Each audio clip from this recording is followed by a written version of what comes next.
Hey everyone, welcome back to AskDrAdam. Today we're tackling a cleaning myth that's been around longer than leaded solder, that isopropyl alcohol, or IPA, is the best way to clean electronics. Sound familiar, right? Well, let's talk about why that's not only just outdated, but risky.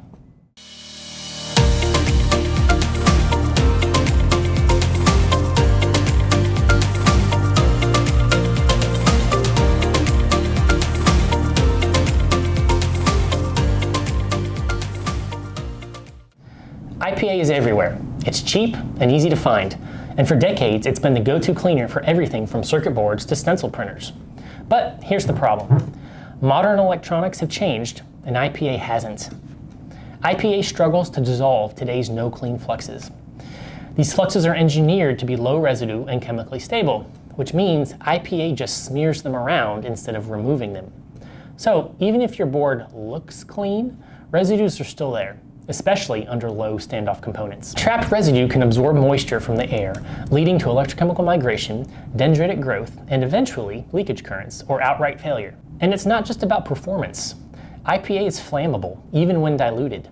It evaporates fast, which means you use more of it more often. That's not just inefficient, it's expensive and dangerous. Engineered cleaning fluids might cost more per liter, but they're designed to target specific residues, rinse cleanly, and reduce rework. That means fewer failures, better reliability, and lower total cost of ownership. Using IPA inside stencil printers, that's a big no. It can damage shields and sensitive components and create a flammable vapor hazard. Many printer manufacturers explicitly warn against it. All right, so let's recap. IPA suffers from poor solubility from modern fluxes, high flammability risks, inconsistent cleaning results, and it's not safe for use in printers. Whether it's stencil cleaning, benchtop rework, or batch cleaning, there's a better option than IPA. IPA might be the default, but it's not the solution. If you care about reliability, safety, and performance, it's time to upgrade your chemistry. Thanks so much for watching.